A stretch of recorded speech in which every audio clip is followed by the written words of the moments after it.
Welcome to Shielded Voices, the podcast where we break the stigma, build resilience, and support the men and women who serve our communities. I'm Mitch, a dedicated law enforcement professional with over 8 years of full-time experience and a combined 15 years of experience in law enforcement. My journey began as a police cadet, a reserve police officer, and now I am a full-time deputy. I am a defensive tactics instructor, an emergency vehicle operations instructor, and a former drug recognition expert. Now, I'm here to share the conversations that matter the most. And I'm Brian, a deputy with over 15 years of service. I bring my experience as a defensive tactics instructor, emergency vehicle operations instructor, field training officer, a member of the riot team, as well as the narcotics team as a liaison. I'm also a veteran of the United States Army, and I am passionate about faith, family, and supporting our brothers and sisters in law enforcement. Together, we're here to share stories, insights, and real talk about the challenges and triumphs of life in law enforcement. Whether it's breaking down the barriers around mental health, reflecting on our own shared experiences, or providing tools for growth and recovery, we're here to have the conversations that matter. Our goal is simple: to support first responders, foster open communication, and remind everyone in this community that they are never alone. This is a space for growth, connection, and building stronger voices together. Thank you for joining us. Let's dive into today's episode where we continue to break the silence.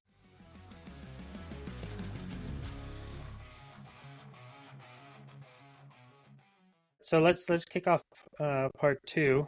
Rob, thanks for joining us again for part two.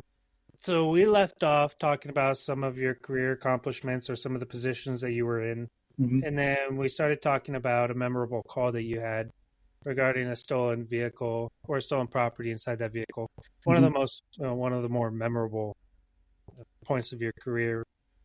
Now we want to start talking about trauma. We want to get into a deep hole or deep dive of just trauma, not necessarily your trauma, but trauma in general. Yeah. I think it would help that if we had some idea of when you learned where things went wrong or weren't right. Age-wise, I think I was probably about 43, 44. I just started looking at how I was reacting to certain things in regards to my wife and my child. And I just was like, gosh, I'm not being very healthy in how I'm reacting to them. I'm very angry. I'm a rageaholic, right? I mean, just pissed for no reason in this much time. It would take me like nothing to be so pissed off over the dumbest, littlest thing. And I kind of realized that and was trying to figure this out. And I had always, as I talked about, been an exercise guy. Starting that career, I thought, okay, that's how you're going to deal with stress. It's going to be exercise. Because that's a lot of in the academy, that's what they talk about. You're going to be doing a lot of running to decompress and blah, blah. And I was like, oh, again, awesome. I can do that. Yeah, no they say it's like, oh, the number one stress combatant, exercise. Right. Nah, I don't think it's number one. Yeah, it wasn't working. And so I was, doing that. It wasn't working, which was frustrating me, which was compounding my anger because that stuff wasn't working. Adjusted my diet a bit, dropped some weight. I'd gotten up to about probably 205, which is a little too heavy for me, for my size. In bodybuilding, I'd been as high as 220, but a good weight for me is about 175, 180. How tall are you? 5'6". Okay, yeah. Jesus, 5'6", 205. That's 220 even? That's big. Yeah, as a young guy, I was 220 when I was bodybuilding.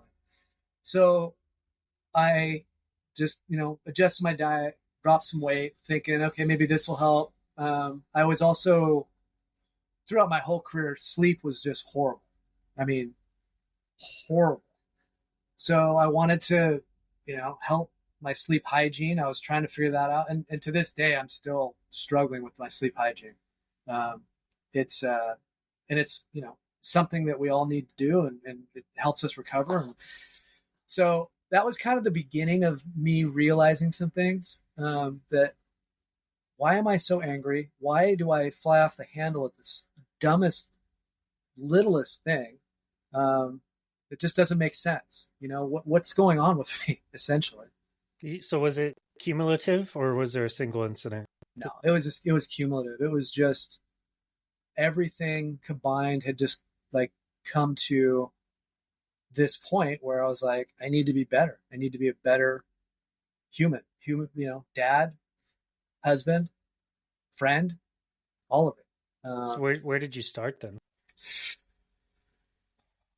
I started with really like food intake, which I thought, okay, maybe this will help me a little bit. I'll, drop some weight. Maybe that'll help me with my sleep.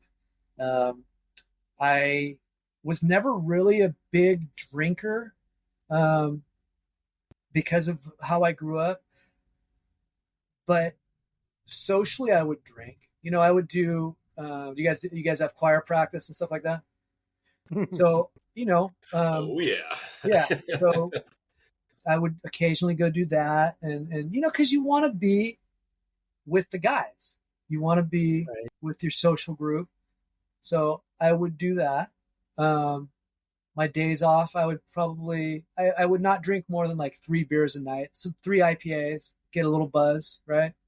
So I wasn't like, in my opinion, I wasn't drinking every night. I wasn't like my dad.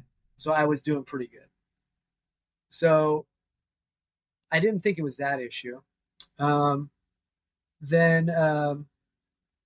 it was basically that. And then just trying to do yoga, trying to, do some different things, some wellness things that I thought maybe would help me.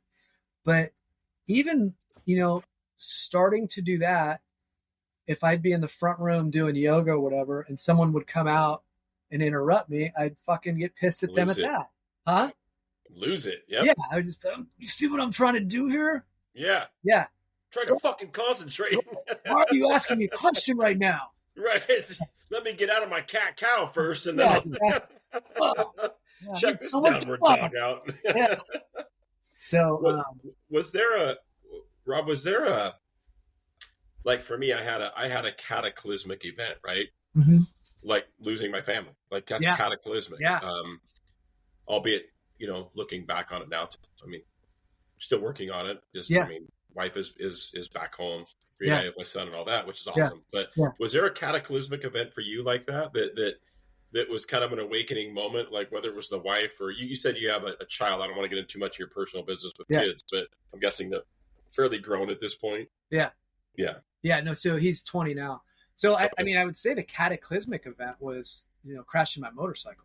Right. Oh, okay. So this is an on-duty thing. Yeah. So, and it's going to wrap into my wife's intuition too. This was interesting. So yeah. Chasing somebody doing 190 miles an hour. Just kidding. Riding the bike. We're just riding the bike home, normal, fresh green, taking a right, doing 10, 15 miles an hour. Something on the surface of the ground is slippery. Start sliding. High side it, ripped my thumb, blew out my shoulder, left bicep, one of my knees. The things I had surgery on were my thumb tendon, my shoulder, my bicep, my knee. But this is essentially making a right turn. You dumped it because there was something quick. Making a right turn in front of AutoZone, where someone, I don't know if they creeped in there with their antifreeze overflowing. I don't know what it was. Right. But it was something, super simple, like just where, like when you're riding a motor with your partner, you're doing, 80 plus miles an hour, a foot apart from each other on the freeway, or I've chased people. I mean, just done crazy things on that bike, crazy things. And I loved it. But, so dump it. Whoa, land. I knew my thumb was messed up immediately, and a friend of mine responded. He was an officer in a different city. Responded, and my phone was trashed. So I was like, dude, I got to call my wife right now, because the way that we had it worked out is, if I was working days, she would work nights as a dispatcher, and we would just basically high five. Yeah. So someone would be with our son. Yep. I knew she was going to come. I knew she was going to come by. And so I didn't want her to freak out. So I just said, like she would be on her way to work, and she's going to, okay. Yeah. Gotcha. So she was going to be coming by where I was going to be. And so I called her and I said, hey, don't freak out. I wrecked the bike. I'm right at the corner of, X and X. I need you to come here. And so she got there, and she said this like immediately. She said, I think this happened for a reason. And I go, what are you talking about? Like on scene? Yeah, like right there. So I think this happened for a reason. I go, damn women. So it was my, say Friday, right? It was my last day off before the weekend. I go, I'm going to be back to work on Monday. What are you talking about? And she's like, no, I think that this happened for a reason. And I was like, whatever. And so we get home, and I didn't go to the hospital. I was like, no, I'm not going to the hospital. She just hold on a minute. Hold back up. So you're so fucking stubborn and thick-headed that you this happens on your bike, but it's because you're like, they want to transport. They want to transport every fucking buddy. Sure. And you're like, no, I'm not. Yeah. And you just, that's it. You rode home with your wife, and drove home with my wife, and then I was sitting there for a second, and then like all my adrenaline got gone, and then I started hurting. Here it comes. I was like, hey, you better take me to the hospital. And she's like, I told you. Of course, I was just gonna say, I've never met your wife, but hearing it, I'm hearing my wife, and I was just gonna say before you said that, hold on a minute, because I'm gonna make a wager that she absolutely took advantage of this situation by saying, I told you so. Yeah. That's what I was trying to tell you. So, that was kind of like the start of that ball of me, basically going in. The thumb tendon was, I don't know, severed or whatever they call it, torn. And the right glenohumeral joint, rotator cuff, left, and then bicep. So it was this process of this injury and surgeries. And so what that did was it, during recovery, I'm sitting there in my, my man cave, like by myself. My son's at school. She's working, thinking, nothing but thinking. There's no distractions. Mm-hmm. There's no calls, to get to. There's no, I got to write 10, 15 tickets today.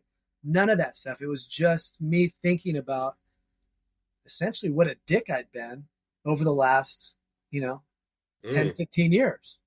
And why? Why was I like that? What is going on with me? Why? So I couldn't exercise because of the right thumb being in a cast and the left shoulder being in a sling. I could pedal my bike. I could pedal the bike. Mm-hmm. So I kind of started doing more yoga, but obviously very modified. I couldn't really do anything other than stand. Kind of half-assed, do some movements, and doing a lot of reading, a lot of self-help reading, and trying to meditate too. But I just wasn't getting to what I needed to get done. And I didn't know what that was, other than I wanted to get better. I wanted to be the best person I could be. I didn't want to be angry. I didn't want to be filled with rage. I didn't want to be unable to sleep. All of these things just kind of like came up, and like I've got to be better. I was probably drinking a little bit more, probably because I was off. I could drink, every day. Right, and you're bored, and it was still. I had a limit though. It was only like 3 beers. Yep. Catch a little buzz, and that was it. And then I think a lot of guys listen to podcasts, and I've been listening to Joe Rogan for a long time, and he had always been talking about plant medicine. And I had done mushrooms as a young man, and you know, I was like, but nothing like crazy, like once or twice or something. Mm-hmm. And the way that they described it, and the way that, you know, it was working for veterans with PTSD, and it was really helping. And so I was like, gosh, that sounds like something that I could definitely be into, and to just another tool in my tool case, because I was also struggling with being done. I was struggling with, it wasn't like I was planning to retire, and, you know, there'd been this kind of lead up to retirement. It was like, man, I don't know if I'm going to be able to make it back, because what was happening was this shoulder, the mobility was not coming back. It was scarring up really, really quick. Mm-hmm. And every time they would say, you know, in order to get it back, we're going to have to go in there, we're going to have to break up the scar tissue. And I was just like, I'm done with the surgery. Because I mean, the surgery sucked. I'd had my thumb, my shoulder, and actually did both my knees. So I'd had a lot of surgeries, and I was just fucking tired of the surgeries. Yeah. But I was, you know, like, fuck, I might be done. I might be not working anymore. That was it. It wasn't like a lead up and I'm going to have a retirement party and da da da da da. It was just right. Like, it wasn't like it was, you were celebrating. Like there's yeah. no, yeah. One day I was at work, and then the next day I wasn't, and I wasn't seeing my buddies. I wasn't, you know, you said earlier, you know, you grieve, you mourn, and you mourn seeing the people you like, you mourn even seeing the people you don't like. This process is extremely difficult. And it's being taken from you. Right. It's not, like you said, you're not leading up to retirement and there's the, you know, the parties and this is something that train's back. This is something that was perfect timing too. This is something that you have worked very, very hard for. There's a family legacy involved for you. Yeah. That you've worked very hard to combat curses from that family legacy. Let's be honest. And now it's being stripped away. Like it's being taken and not by your choice. Were there times, looking back now, were there times in your career where your wife had come to you and like, hey, Rob, you're an asshole, or something? Were there times like that? I mean, I don't want to get into your inner, you know, your personal marital, like, you know what I'm saying? Like, were there times where your family's pointing it out to you and you're just like, whatever, you guys are fucking crazy? Like, totally, absolutely, okay, yeah, absolutely. And then you're just like, oh, and you tool the old, well, you know, love it or leave it. This is how I am. You know. Oh my God, you used to say that shit all the time. Yeah, and it's you know, saying that now, and it's sad. It's sad to me that I would say that stuff and that I would even think that, you know, like it's such bullshit. And it's such a mean thing to say to somebody. It's a cop out. It is a total cop out. And it's, you also, like, when you're in this job, you start thinking, well, yeah, I'm a cop. That's just how we think, you know. Fuck it, whatever. Yeah, deal with it. Yeah, you know. And, exactly. Yeah. And, don't you know what kind of a badass I am? Like, you need to know, and that's just how I'm going to be. Yeah. Yeah. I think it's because, you know, you're at work all day, and you've got to be, to a certain degree, like that for a lot of the time. Not all the time, but a lot of the time, you kind of have to just like, hey, let's cut the bullshit. I need to know the facts right now. You know what I mean? Like, you're just boom, boom, boom. Okay, the scene's safe, cool, boom. You just are very fact driven, and you've got to get it done because you know there's fucking 30 calls on the board, and you've got to be done with this bullshit. So you're just like, fuck it, you know. And so and then what happens is we and again, I'm going to preface this by saying I'm being funny, so ladies, please don't be offended. But do whatever. I don't give a fuck. I'm being funny, but it's the truth. And I tease my wife about this all the time. My wife, and I know both you guys are going to nod your heads here in a second. My wife can come home from work. The point of her story is Annie was a bitch, right? This is the point of her story. Okay. But Annie was a bitch at 3 p.m, Rob. Okay. 3 p.m. Yeah. And she starts her story. I don't know this yet, but she starts her story off. So I get up this morning and I'm brushing my teeth and I hear her whole fucking day just to get to, and then I'm like, hold on a minute. So for the last 20 minutes, the whole point of this was Annie was a bitch? Like, can you just get to the fucking facts? Right. Yeah. Right? Am I wrong, Mitch? Like, oh no, it's spot on, and it's unfortunate because it's not okay. No, it's not okay. We're trained. Not okay. We're just like, fuck. We need the facts. Okay, I fucking made the scene safe. What the fuck is going on? Okay, that's cool. Shit to do. All right. Yeah, exactly. And so, we most of the time we're type A's anyway, right? Yeah. So we process things faster, I think, normally, right? Mm-hmm. And then on top of that, we got to process stuff faster at work because it's life and death. I mean, it's just like, you got to process stuff. Split second decision making all day. You can't, at least I can't. I could not come home and then be like, hey, everybody else is, going 2 miles an hour. I've been going 10 miles an hour. Yeah. I cannot get back to 2 miles an hour. I can't do it. So I want everybody to be up towards me, close to me. And then if they're not, I'm a fucking asshole, Well, like, I think a great analogy, my a very good friend of mine, Matt, he was on our podcast. He told it to me this way, that he's like, dude, you have to understand, for us, our 5 is everybody else's 10. Right. So when we think we're down chill, they're like, dude, you need to chill. And we're like, are you fucking kidding me? Like, this is chill. Like, I'm at a 5 right now. Yeah. Exactly. And it was my wife actually, purely coincidentally, within weeks after that, used the exact same analogy. Purely, and I was like, oh, there's something to this. Yeah. There's something to this. Like, oh. Yeah. Sure. I don't know that I can get below a 5. Like, I'm in the yellow zone when I'm off work. I can't get to that green. No.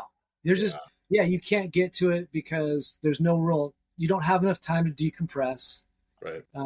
Like I know for us, we had a lot of mandatory overtime, or I've got to go to court. If I'm writing tickets, I got to go to court, right? There's never any time to get that decompression before we get back to the normal.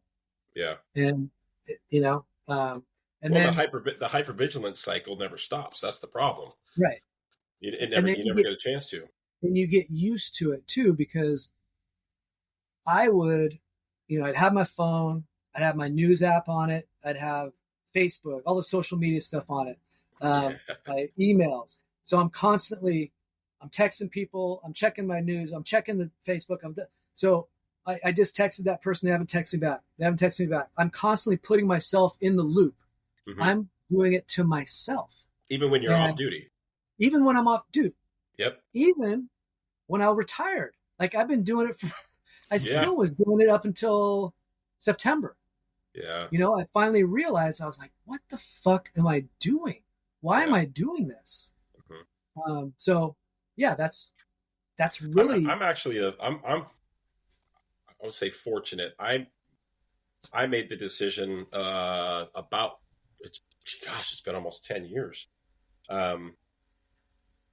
9 years that I cut all social media off, and I haven't ever had it since. I've only ever, when I say all social media, I only ever had Facebook. Yeah. That's when Facebook was new and great. Yeah.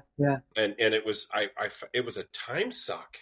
Yeah. And I would get so pissed off. Somebody would make some political comment that I didn't agree with. You know what I mean? Yeah. Just because I don't agree with them, who cares?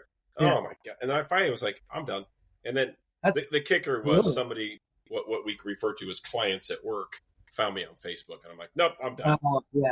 I'm done. No, and I haven't great that you had the foresight to do that, because I didn't. Yeah. And it was just creating this, me being more pissed off. Right. So it was all on me. Mm-hmm. So, Mm-hmm. Yeah, but at the time you didn't know that. At the time you didn't think it was all on you, right? No, I had That's no what I'm idea. saying. So, Nobody else. was there ever a time that your family told you it was all on you? Like, hey, Rob, you're an ass. Aside from the arguments where your wife was like, hey, you're being an asshole, there was no like, nobody No, came to you. no one came to me. You know, my wife and I have been together now 23 years, and you know, we both trigger each other, and we Sure. have our things. So I think if she would have come to me, I would have, you know, I wouldn't have bought into what she was saying at that point in my life. I still wouldn't have bought into it. No. And even I'm guessing probably would have even gotten defensive about it. Oh, I guess. Yeah, for sure. Like, you don't even know what the fuck you're talking about, lady. Yeah, like, exactly. You have no idea.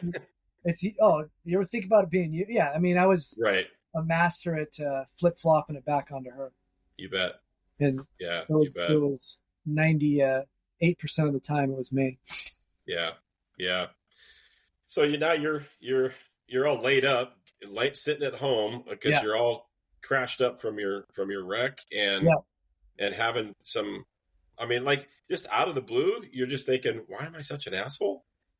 Well, I had started earlier. I'd started probably a year or two earlier, but I was, you know, when you're working, you're just so into that you know, immersed. Maybe you get some bits and pieces of.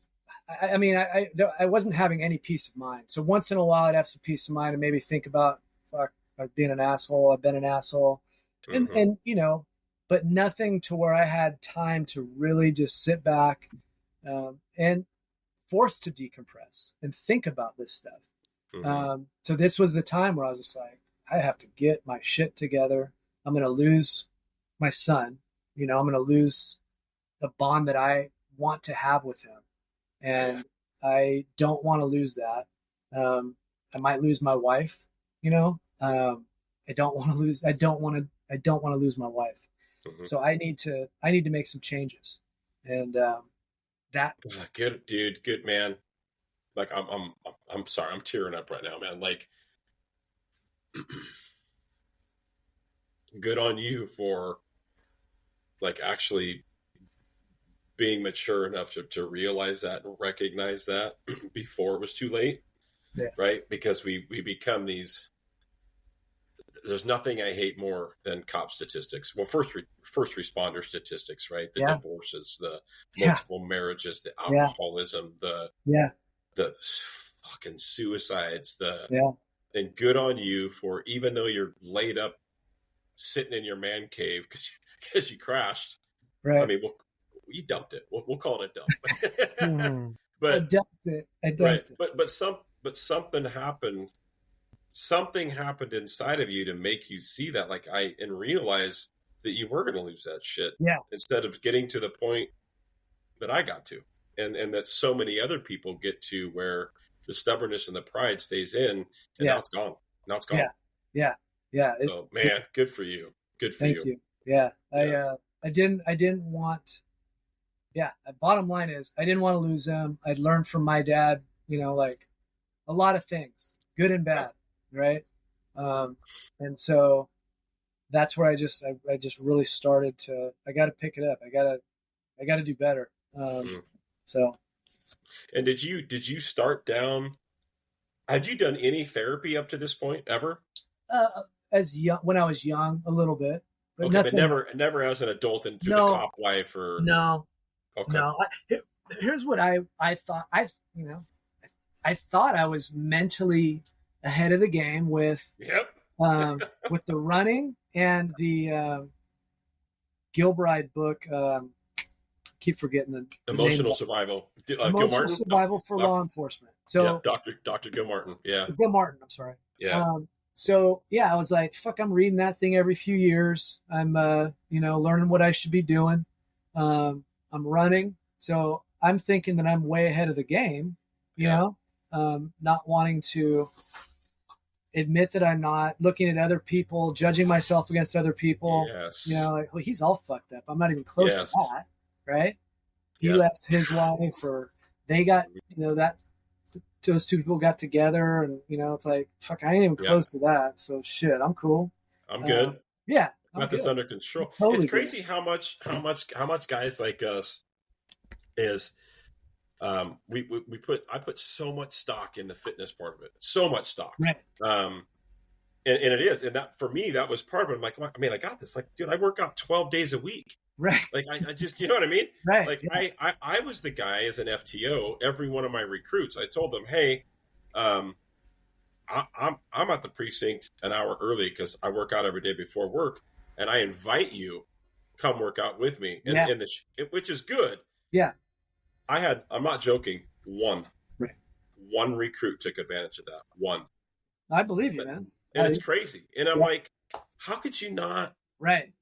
Like, okay. But looking back on it, I overinvested. I'm not saying overinvested in fitness. I overinvested in the realities of it combating stress and all that. It does. But I put all my stock in that. Right.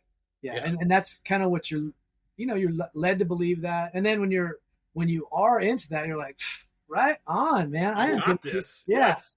Yeah. Like, do you see this? Yeah. Health. Right.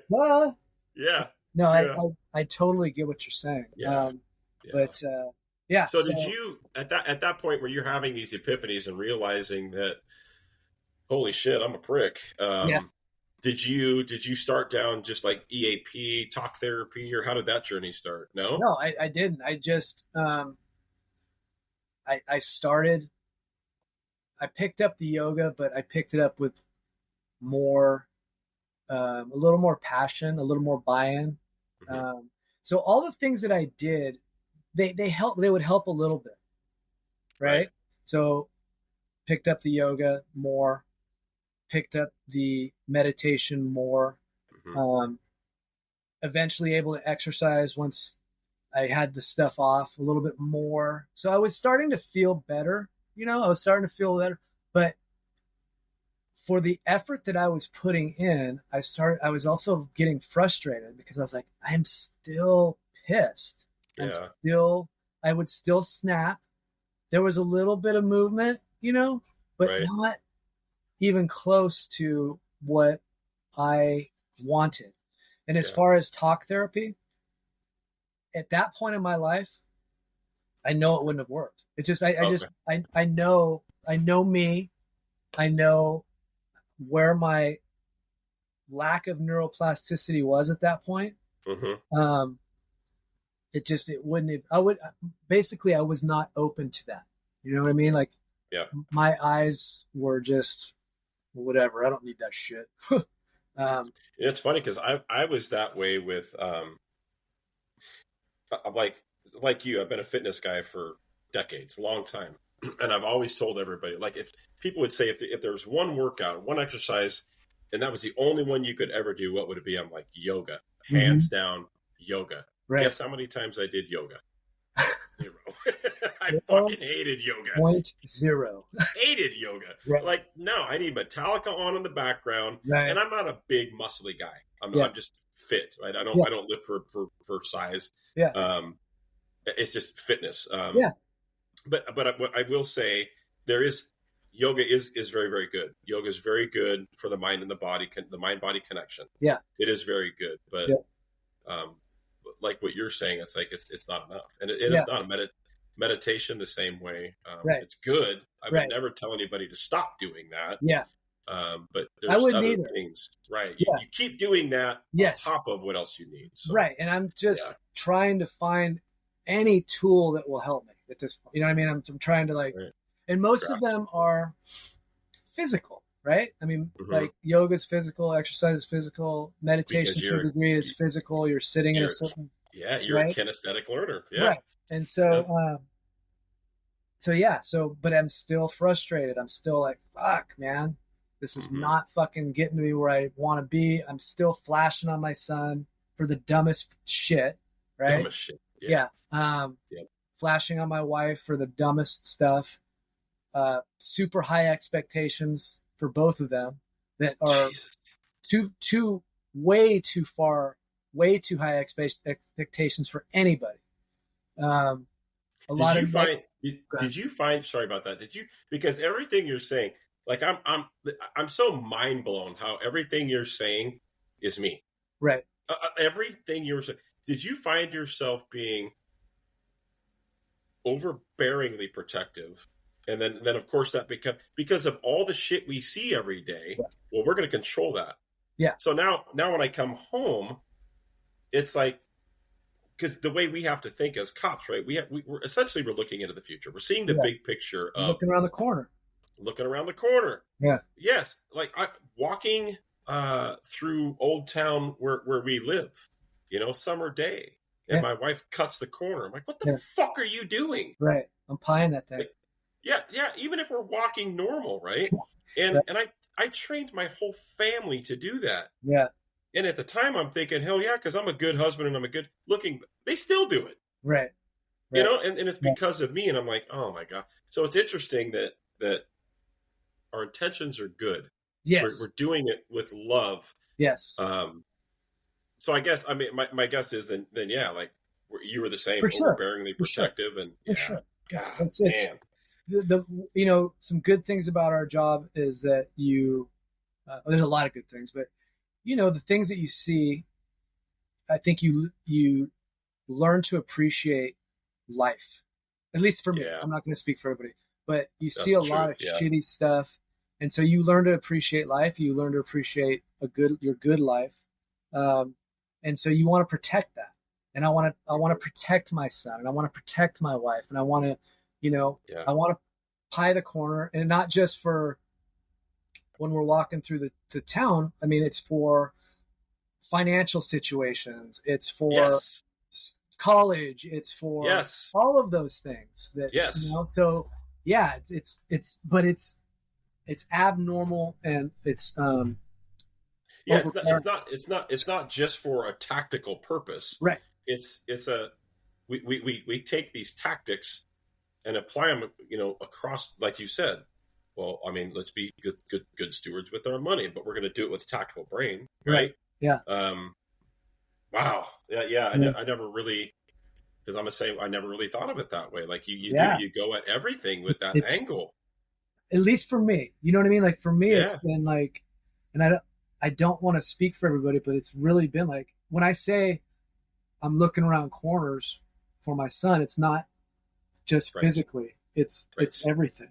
Everything. And, I would come home, man. Like I mentioned earlier, me and my partner at work, Matt. Our focus was narcotics and limb bias cases.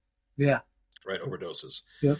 The reason I loved limb bias cases is because it gave me free reign to actually get the dealer and fucking put his ass away and help our organized dope team go federal with the shit. Right. Mm-hmm. But I can't tell you how many times pick a call, whether it's an overdose, I don't care, pick a call. Mm-hmm. And you talked about that. It made me appreciate life. And for me, it was the same way. So much so that it didn't matter what time of day I can't tell you how many times I would call my wife during my shift. And sometimes I'm crying. Yeah. And just being like, I love you. I love our life. I would send a family group text to my wife, son, daughter, now daughter-in-law, saying I love all of you. Yeah. And that's, my son would be like, every time we got those texts, I'm like, oh, dad had a fucked up day at work. Yeah. Like, they knew. Yeah. The appreciation, Mitch and I have talked about this before with he's got little ones. Yeah. My kids are grown now, but I can't tell you how many times I've come home from shitty whatever shift. Yeah. And I set my shit down. I walk upstairs. Yeah.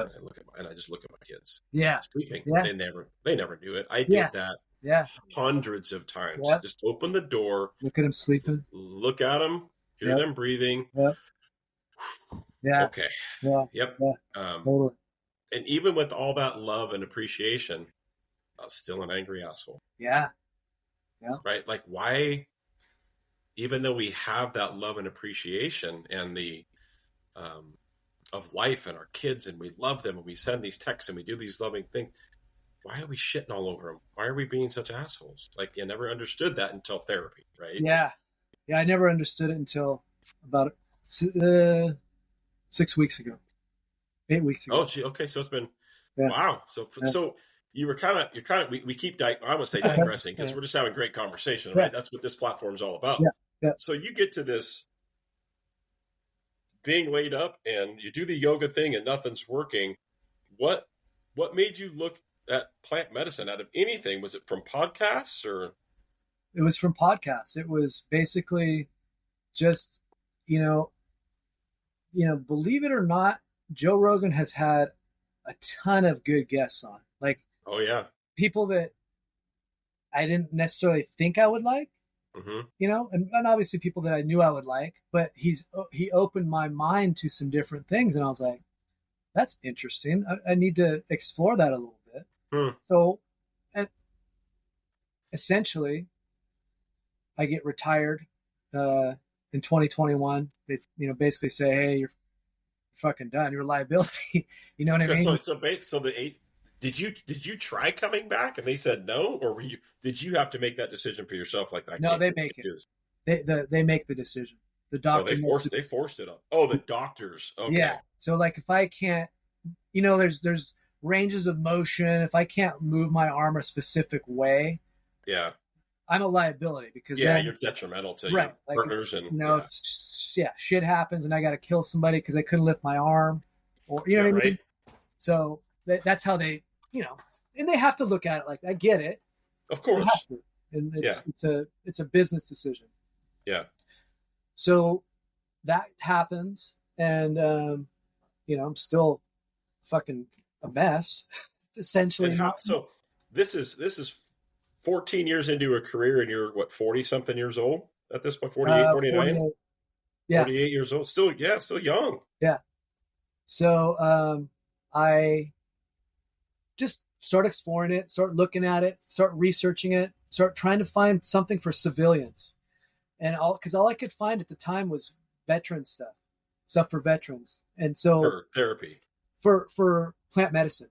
Plant medicine. Okay. So, and then I'm thinking, well, why, they're doing this for veterans. This, obviously this is helping them. Why are they not doing it for civilians? And so I was always kind of perplexed. I tried to get into some different studies at Stanford that was using it. Johns Hopkins does studies. They were doing it. Yeah. And, start researching it. And the stuff is phenomenal. It's not addicting. So I'm like, what the hell?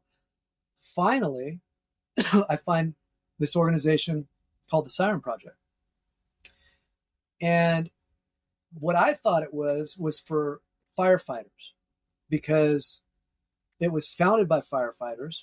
And so I have a buddy that's a firefighter who's going through a medical retirement, and he's having a hard time.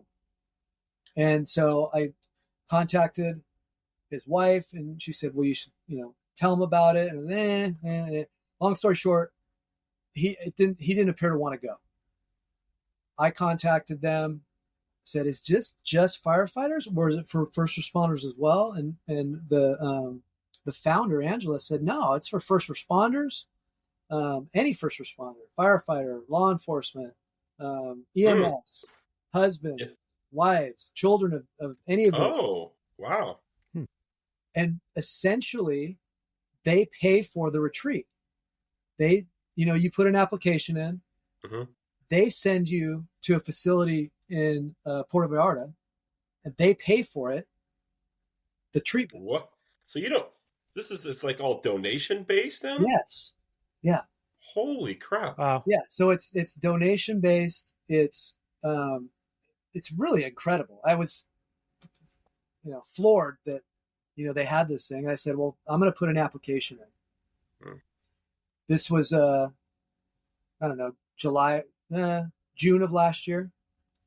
Okay. She told me, she's like, hey, we're filled up probably till 2025. And I said, oh, that's fine. I still want to put an application in. Get your name in the door. Yeah. Yeah. And I put the application in, but then I'd follow up every couple of weeks with either an email or a phone call, because I had a feeling that someone would drop. I just had a gut feeling that, someone, because that's a huge commitment to say, I'm going to go to Puerto Vallarta, Mexico, do some mushrooms and some, you know what I mean? Yeah. T5-MeO. Like, not everybody's going to, it might sound good in the beginning, and then you're just like, oh shit, what did I just do? Like, I'm going to be honest with you. Hearing about it gives me anxiety. Yeah. The thought of being, what's that? Okay, what? Were you skeptical at all about it? I wasn't skeptical. I wasn't, because I had, researched, and I'd seen all the veterans have done it, and I'd heard people talk about it. Okay. And I knew that it was not addicting. I had done mushrooms as a young man, so I knew like I wasn't gonna die. I wasn't, I wasn't gonna freak the fuck out. The whole thing with the SIREN Project is they set you up for success. And if you look into any of these type of therapies, it's all about mindset and setting. So you'll hear a lot of set and setting. And so, prior to even, like, as soon as you get your application accepted and they're like, yeah, okay, you're going to go on X date to X date, you have a medical workup. You talk to the founder of the retreat down in Mexico. So she wants to know what your backstory is, what's going on with you. This is Angela Graham? No, this is actually Dr. Andrea Lucy. Okay. Got you. Down in Mexico, the retreat, she runs it, Dr. Andrea. I'm sorry. Okay. And the 30-minute warning. Right. There's the horn. I love it. I guess. This is just real, raw, and unfiltered, right. people. No edits here. Let it We've rip. had sirens. We've had trains. Anyway. So you talk to Andrea. She puts you with a coach, a facilitator that helps you along the whole way. So I got in a little bit late because someone dropped out. So you're in Sorry, Rob. So for people that are listening, right?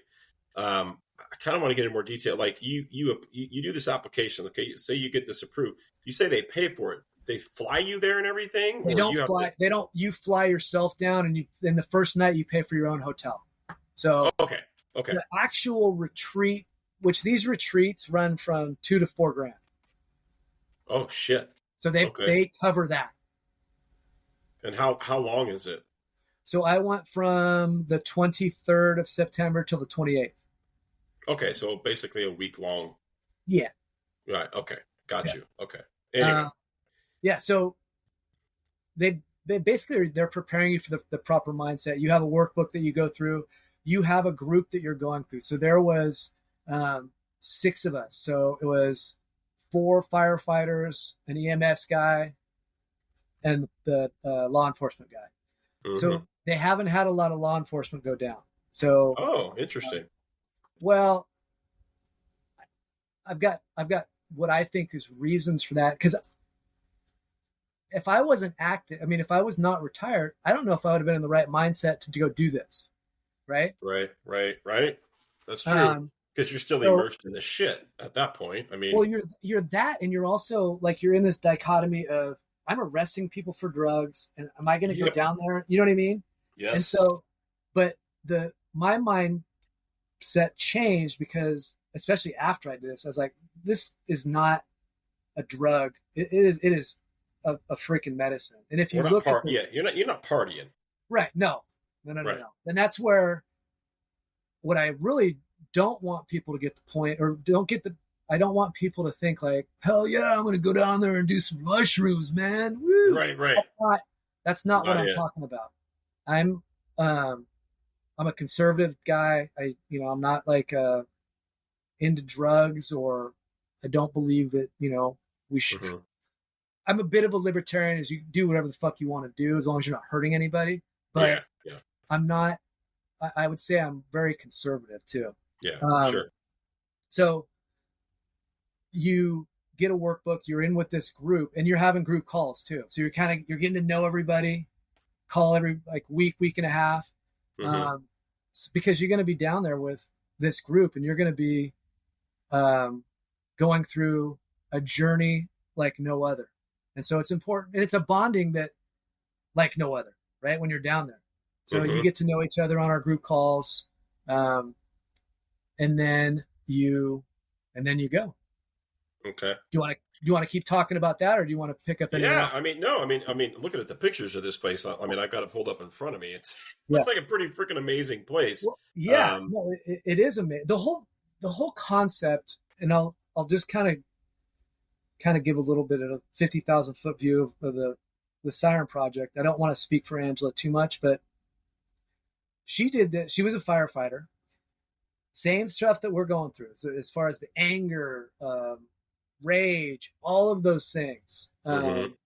She got injured, and she medically retired, um, and she was still just struggling, Oh, So she was able to get down into one of these retreats with it's called vets. I believe the name of the retreat is vets, and it's veterans. And I guess they do sponsor civilians to go sometimes. okay. So she was able to do that. So she goes and does it, life changing for her. Hmm. Dr. Andrea is the facilitator that is down there for Angela. She tells Andrea, "Hey, I'm going to go back to the United States. I'm going to start a nonprofit. I'm going to be back here, and I want you to be, my person down here for these retreats." Mm. And Dr. Andrea was like, "Oh, okay, yeah, can't Sure, wait." whatever, Yeah, gringo. Yeah. exactly. Yeah. Okay, fine. Yeah. Within a year, she established the nonprofit. She got the proper funding, and now they've done 7 groups, so they're coming up on 50 people that they've sent down. So this is still fairly new then. Even, Oh I mean, yeah, as a foundation, the SIREN Project is still it's fairly new. new.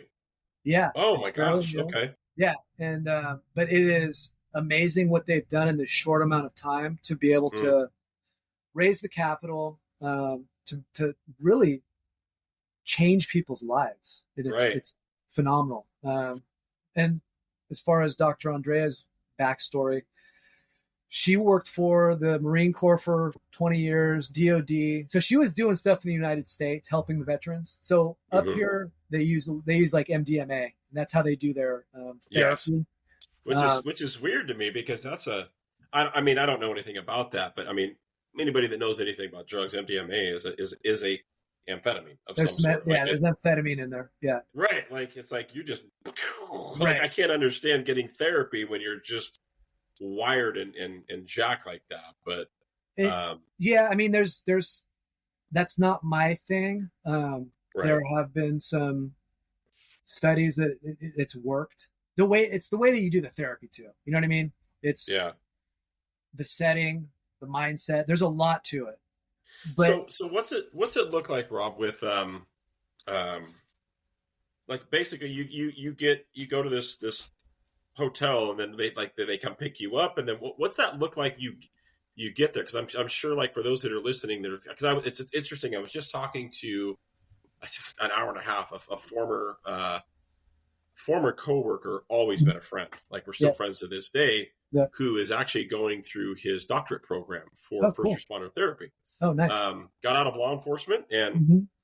this is what he's doing. But I was talking, and he's like, "Ooh, I'm interested in this. Like I've heard about this." Yeah, And I kind of told him about the SIREN Project. yeah. So what's it look like? Do they come pick you up and then you get to this retreat? Is it like, hey, like I'm getting, foot massages and mani pedis, or you know what I mean? Like, Not, what's this look like? not quite. So, first night you're there, you're at your hotel. You have a dinner with the whole group. Get to meet everybody. Cool. You meet Andrea. You meet your facilitators. So real quick, one of my facilitators, and I'm not going to say his name, but Mhm. SEAL Team 6 guy. He tells, he kind of goes through his story. Hey, I was on, all kinds of deployments. This Sure. guy is a stud. When I give you his name, look up his backstory, and you'll be like, holy shit. So he tells me, and he got out, and he was doing some sort of business consulting, and but he just started struggling, and it got to the point where he couldn't get out of his apartment. So he Wow. had buddies that had done plant medicine Mhm. retreats, and he just said, "Hey, whatever you guys are doing, I've got to do something." And so this started him on this journey back in 2016. And so he started doing it, started feeling phenomenal, changed his whole direction in life. And like your friend, he went back and got his master's in therapy, and now he's interning for a department in DC. Very cool. Yeah, so it's Good. a super cool story, but he's so smart and so in it. So anyway, I meet him, and I'm like, okay, well, this dude's fucking stud. I mean, obviously, right. You're feeling like I shouldn't be here. Like I'm just going to sit in the corner. There's that, and then there's also like it kind of makes you okay with doing this too, because like this dude's, you know what I mean? Kind of, it makes you okay. This is cool. This is fine. And because leading up to this podcast conversation with you and the conversation we had a few weeks ago. Yeah. And I've had several conversations with I know people that do similar with ketamine. Yeah.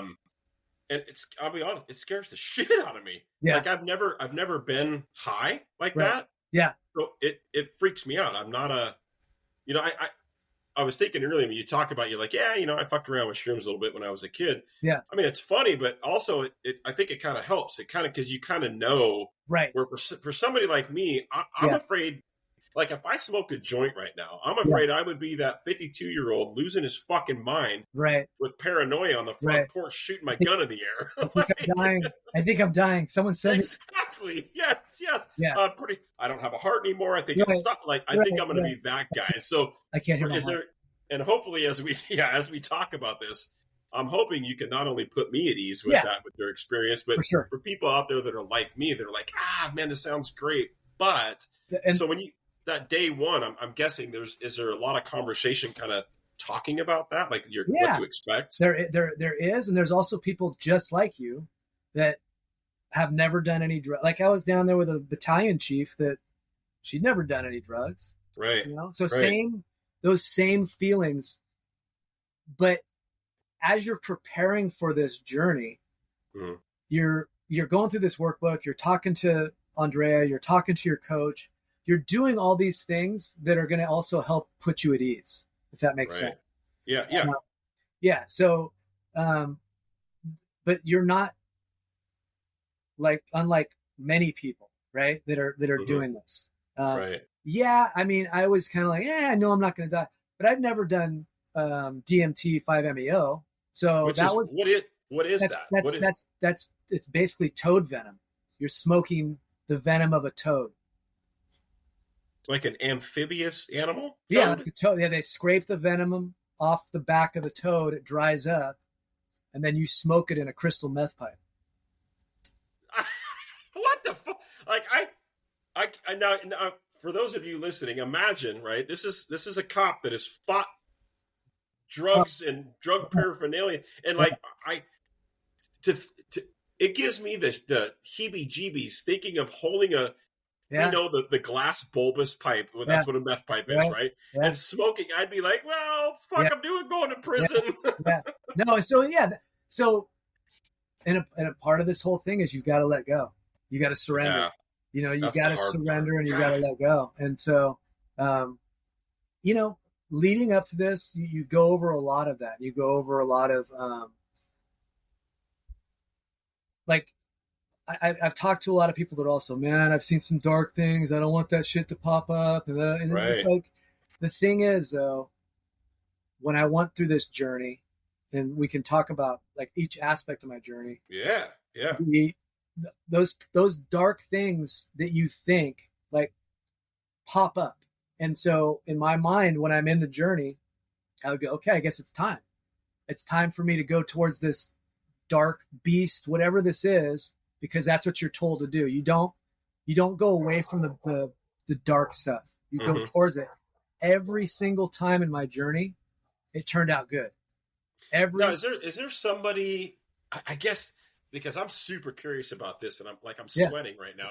I'm totally like, because it freaks me out at the same time. Yeah. But like you get to this point where it's like, and I'm guessing is there some talk therapy leading up to where actually being under the influence of toad sperm or whatever the fuck you call it. I'm sorry.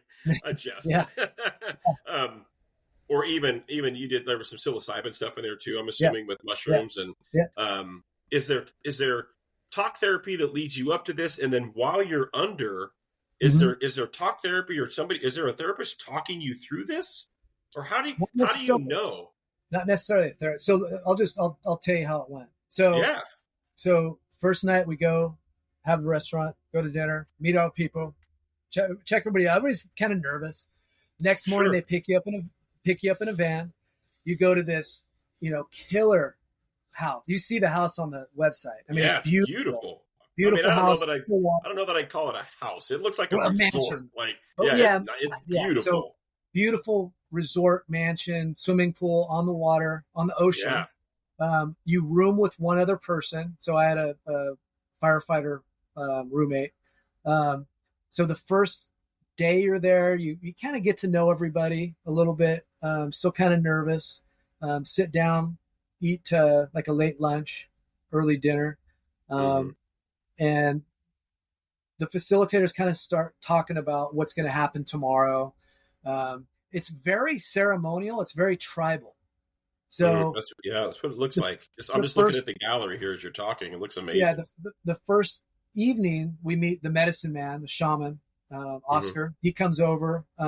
Another female comes over who's also from a tribe. They do a blessing, and so they do a blessing with tobacco. And it's not like he's pulling darts out and smoking Marlboros, like traditional tobacco, how it should be used in a ceremony. So he blesses all of us. He explains tonight what we're going to do is there's this stuff called rapé that he puts up your nose. There's like an actual little horn thing. He puts it up your nose, this stuff called rapé. It's like a real strong tobacco. And so I volunteered to go first. I was like, all right, let's do it. And that would be me. Let's get this shit over with. That's good. That's good. Yeah. So, but he does it. It burns like crazy, like nobody's business. But really? and there's a puke bucket there. There's so there's a whole like other aspect of this adventure. Like, oh, shit, am I going to throw up? No. So it kind of gets your adrenaline pumping a little bit, which is I like that. Kind of like I always think of like the movie Young Guns, like we're in the spirit world, like right, right, yeah. So everybody puking over the cliff, and right. So he does that. It gives you like, have you chewed tobacco? Oh, I chewed tobacco for decades until about 5 years ago. Yeah. Originally, start chewing tobacco, you get a little buzz, right? Yeah. It's like probably 10 to 20 times that kind of buzz. Ooh, so you get that. Yeah. Wow. No. So it's kind of like you're like, oh, okay. Okay. And yeah. Then he explains, the actual reasons why we're doing that, cleaning out the body. He does this other stuff that goes in your eyes so that you have clarity, which burns like crazy, right? So you have to sit back, you put that in. This doesn't sound fun so far, Rob. I'm not going to lie. Well, it's all part of it. It's part of the process, and it stair steps you into. You're seeing these people that are taking care of you. You're seeing that they care about you. They are going to take care of you. If anybody is kind of struggling with this aspect of it, they're taken care of, and it's a real good stair step into what's going to happen.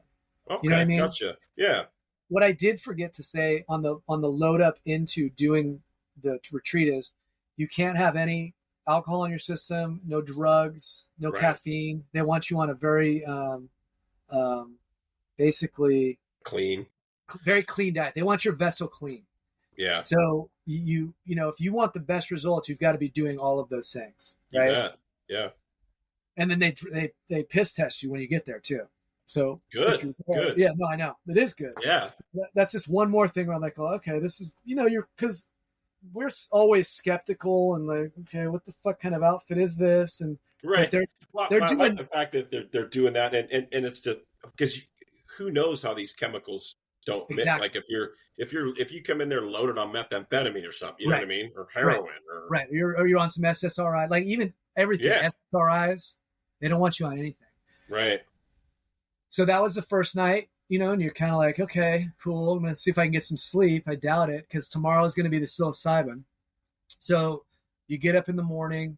They want you to fast. They want your body, nothing. How long does that? the stuff you're talking about, the euphoric feeling or the buzz or high feeling you feel from the up and how long is that? That was like, I don't know, half hour maybe. It was like okay. real. It was just kind of like nothing crazy, nothing crazy. You're still functioning yeah. You're functioning. Okay. It almost like, when you get your eyes checked, they put those drops in. Yeah. And then and then later it kind of your eyes feel tired a little bit. Yeah. It kind of feels like that. Yeah. Okay. So then next morning you get up, you fast.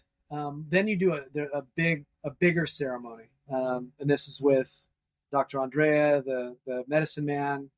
There's a couple other females that are there from a tribe. And just kind of blessing, what we're about to do. Basically, thanking the gods for giving us the mushrooms, the psilocybin. Mm-hmm. Then you do a rose petal bath. You're in your swim trunks, and then basically it's just they've got a bucket and rose petals, and they're pouring them over you. And it's part of the ceremony to where they don't want you to wipe the rose petals off. As soon as you are done with the rose petal bath, there was a covered porch, and on the porch there was 6 beds, one for each of us. And we go back to and one of us sits in front of each one of these beds, and the medicine man comes and he explains everything, how it's going to go, and he's mixing the psilocybin with orange juice. So the dosages for psilocybin, I think up into maybe 2.5 grams is just kind of a concert dose, like you go to a concert or something. Anything up over 5 grams is called a hero's dose, to where you're gonna go on a journey.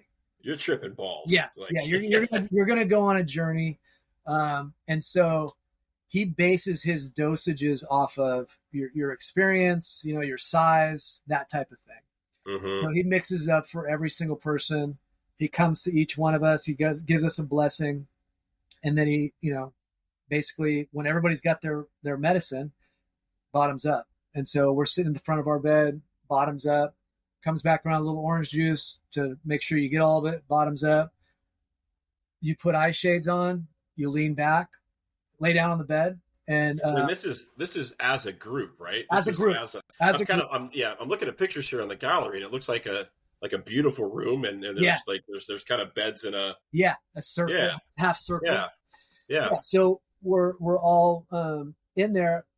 While this is going on, they're playing traditional music, traditional tribal music. They're singing beautiful, beautiful songs that you never would. If you heard them again, it brings you back to that time. It's a wonderful experience. Yeah. So you, I'd say about 20, 30 minutes. It's hard to judge time. 20 or 30 minutes in, you start feeling your muscles twitching a little bit. Okay, it's starting to kick in here. Okay. And then I'll just explain my journey. For me, I've started seeing some lights. I've got an eye shade on. I'm laying down. I start seeing some lights. And in your workbook, you write down all the intentions that you have for this journey. And my overall intention was to be a better person.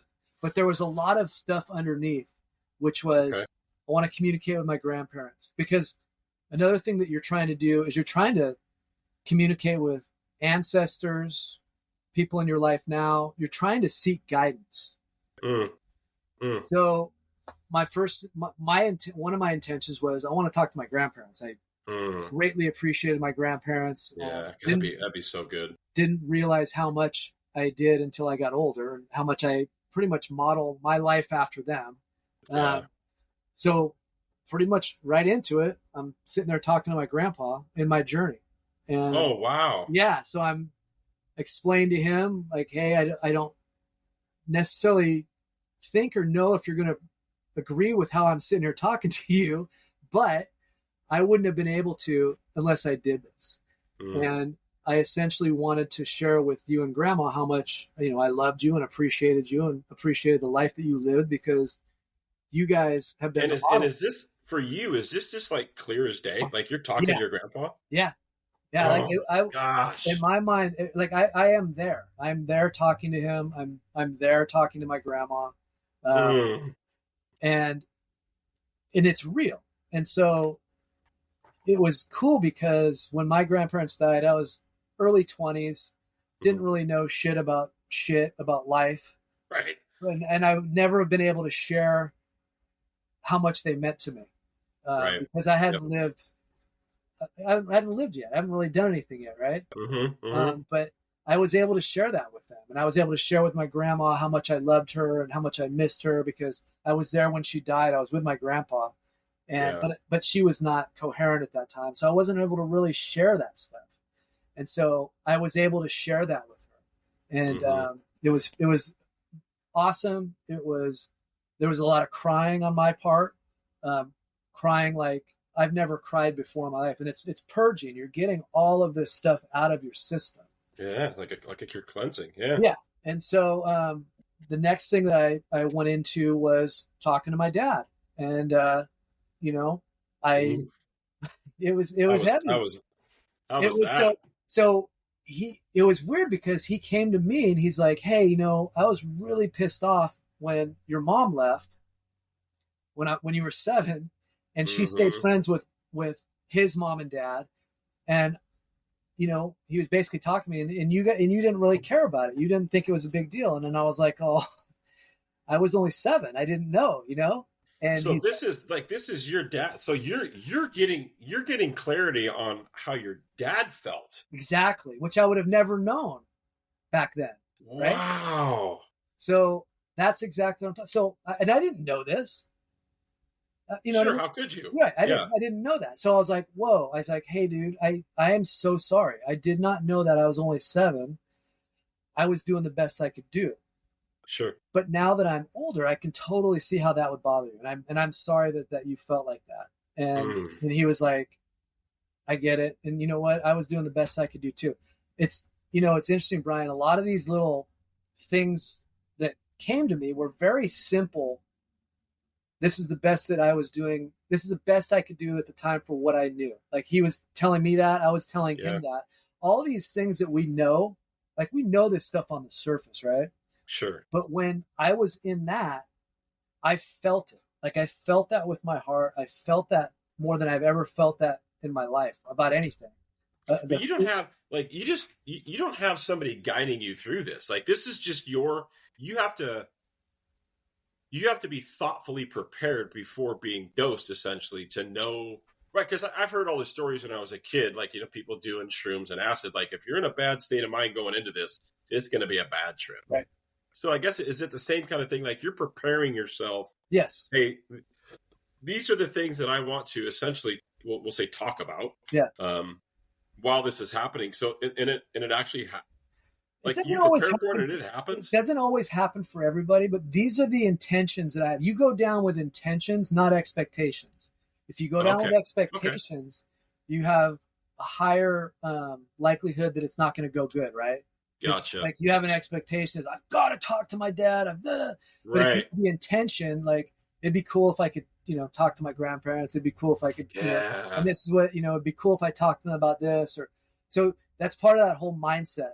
Set and setting. So yeah, if you willy-nilly, if you half-ass your lead up to going to something like this, right, the likelihood of you having a good journey is probably not going to be as good as, like, I took this very serious. I took time every single day going through my workbook. I'm just like that. And thinking about my intentions. And it also tells you, think about bad things that might happen and what are you going to do to get around that? Or what are you going to do to get through that? So it's I can tell you, my dad passed in July of 2023. Yeah.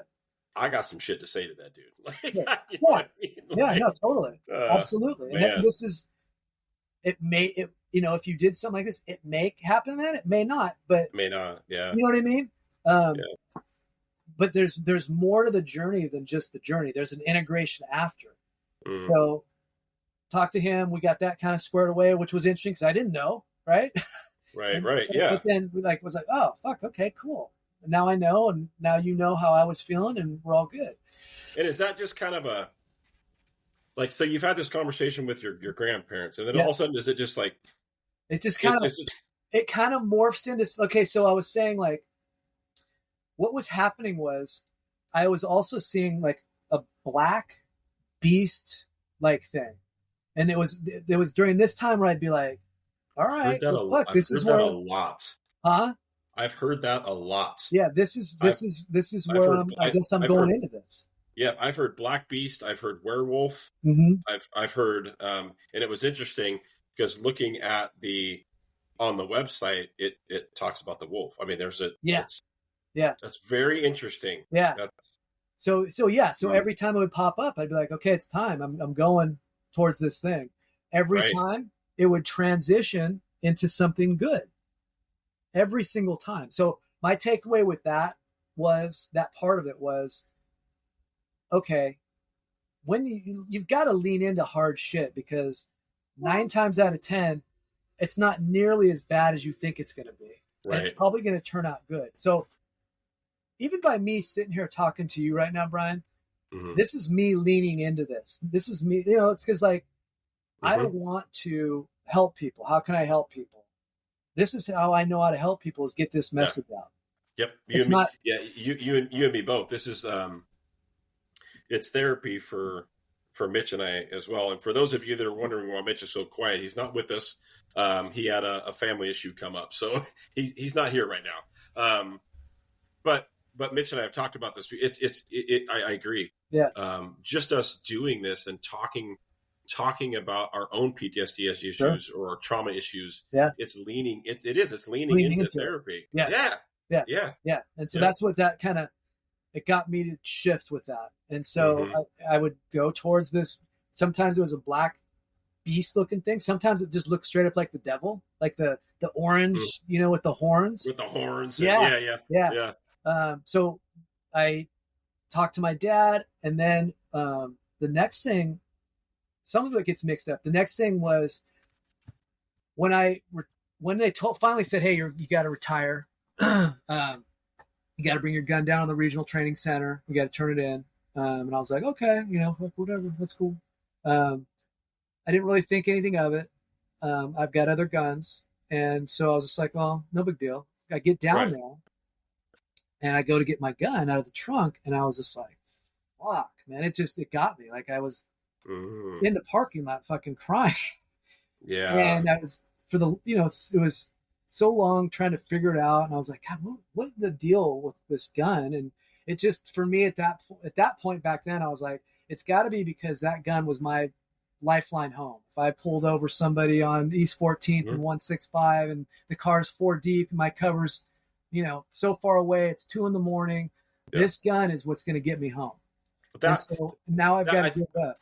And there's not only that, and I know that for me as well, it's that constant, like people tease cops because we're always clicking the holster, right? Yeah. We're always, and it's a learned habit. We're practicing for one. Yeah. It genuinely is. We're always, that gun is stuck to us. Yeah. More hours in a day than it's not. Yeah. And standing in line at Starbucks, for me, I'm right-handed. That right elbow comes down to index it to protect it. It's I can't imagine giving that up like that. And that's been your service weapon for years. Yeah. And so I thought it was good. I thought I was good with it, but all of a sudden that pops up, right? And I'm like, holy shit. Yeah. So that pops up, and I'm fucking crying like you wouldn't believe in this. I've never cried so hard in my life. I've never, I could feel the air going out of me to where I was just done with air. And what ended up happening during that part of the journey is, and this is going to sound wild, is I had a funeral for the gun. And so put the gun to rest. And then once I did that, I felt better. And it was like that part of my life was over. That's what that. So that, holy shit. So that's that, what we were talking about earlier. That's that grieving process for the job. Yeah. Yeah. Man. Yeah. To have that kind of experience, to be able, I mean, that's closure. Yeah. It felt good. It felt right. It felt like, holy shit, this is what I needed. Yeah. So then that transitioned into me talking to my wife, and me basically explaining to her how much I loved her, how much I now feel and know that we will be together forever. And this is also going to sound weird or bizarre to some people, and I'm not talking about just this life. I'm talking about forever. We'll be together. And that also like just gave me such good closure and just such a good feeling with her, because I knew she was very worried about me going down there. This was hard for her because there's no phone. I can't call her. I can't tell her what's going on. So they take your phones while you're doing this stuff. So then I transitioned into talking to my son, and I explained to him, how bad I felt that he caught the brunt of my essentially worst 15 years of my life. And he was, basically having to deal with that. And I explained to him again, this very simple, I was doing the best I could do, man, and I'm sorry. And he said back to me, I was doing the best I could do too. And he said, it's going to take work, but we're both workers. So it's going to be okay. We're both workers, and that's what relationships are all about, is putting work into it. So that was kind of my next part of the journey. So that was good. It felt great. Then the next part's going to sound weird to people. I had a dog named Joe that I had from about 20 years old, 21 till about 33, 34, Rottweiler. During that time in my life, I was traveling, doing health club stuff. I moved to Texas. I moved back to California, different places in California. I was pulling that dog all over the place. I shouldn't have had a dog. It was not cool for him. But I was young and dumb and didn't fucking know. He eventually, I lived in a house, and my wife, my girlfriend at the time, was living with me as I was going through the academy, or we may have been married. I can't remember. He died. He was dying in our backyard. I wasn't there. She called me. Hey, he's dying. I can't, I gotta have to get the neighbor to help me get him in the car. She took care of it. She handled it. I wasn't there for him. He pops up in my journey, and he talks to me, and I'm like, dude, I'm so sorry, Job. I wasn't there for you. And he's like super noble, and he's got this super deep voice, and he's like, it's okay. I understand. It's okay. Like there's nothing you can do. It's okay. But I had so much guilt for that for all these years. Right. And that came out, and it put me at peace. It put me at ease with him. Come to find out, I had another dog whose name was Bubba, who, this was only 3 years ago. My son got into some trouble up in Idaho. I had to go up there. He goes to school up there. I had to go up there. Like, it happened one day, and I left that night, type of thing. He goes down to the bottom. We live in the mountains. He goes down to the bottom of our hill, and he's dying. So my wife calls me at 9 a.m. Again, it's on her. She's got to put our big dog on this like tarp and pull him up the hill, get him in the car. Oh, gosh. Oh, yeah. Talk to him. Bubba, dude, I'm sorry, that I wasn't there for you. And he's like, it's okay. It's okay. Just getting closure after closure after. Yes. And so I'm trying to think if there's anything else with the psilocybin. So this journey is also 4 to 5 hours. So there's a oh my God. There's a lot of stuff inside of all these things, and I'm just trying to condense it down a little bit. Yeah. So they're singing, they're playing these songs, they're kind of steering your emotions too as you're doing this. Okay. It's also raining on top of the covered patio, so it's super intense. You can hear the rain falling. It was super cool.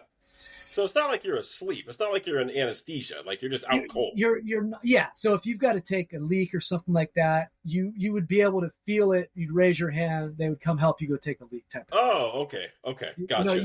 Your eyes are covered. Right. They covered us up with blankets because it started raining and they didn't want us to get wet. Yeah. But they bring you out about 4 or 5 hours after it starts. You all got to come out together. you all jump in the swimming pool, and you're just kind of looking at each other going, holy shit. How do you come out of it? Like, does it just wear off?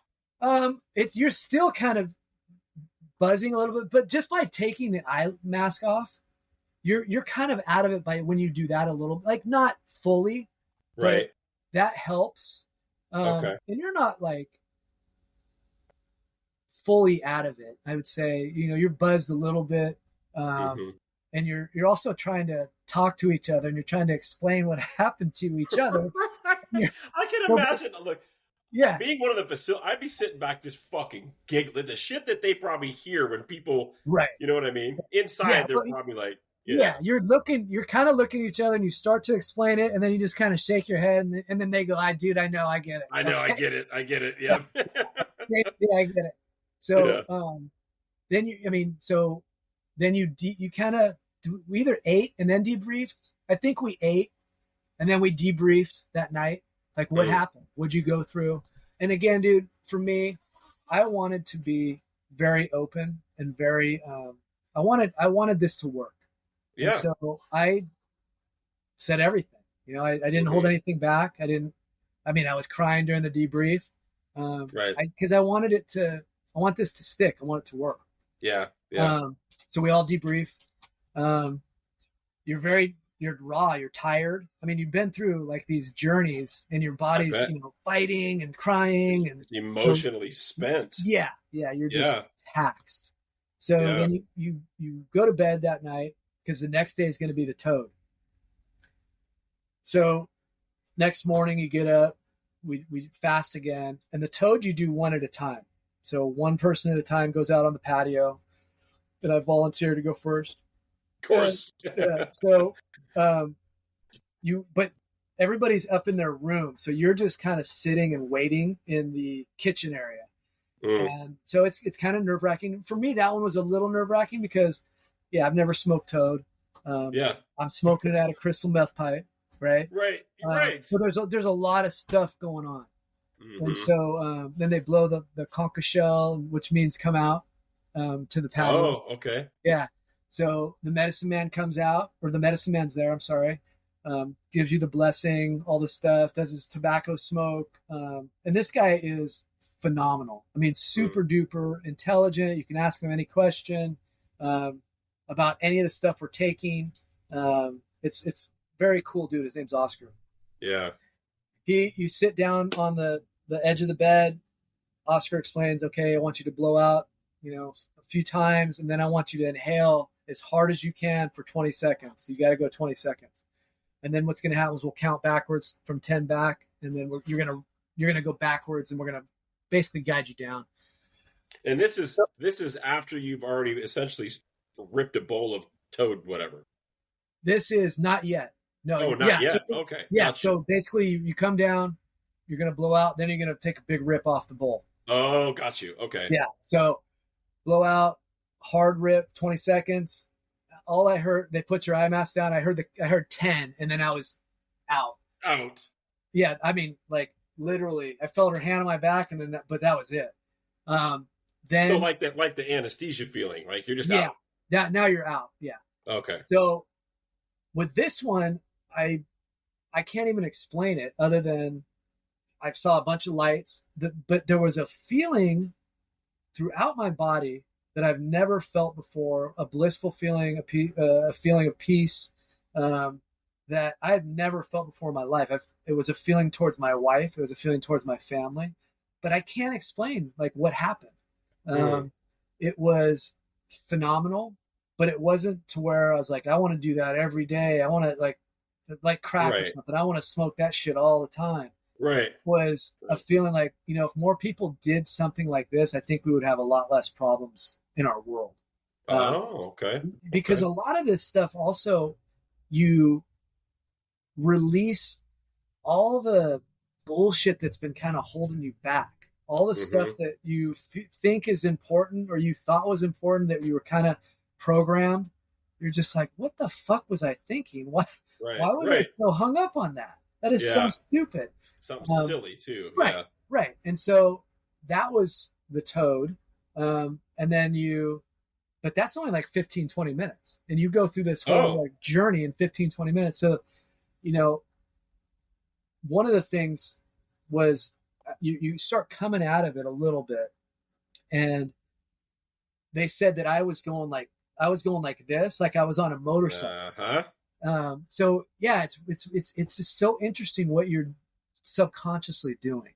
And I'd be scared of what I would do.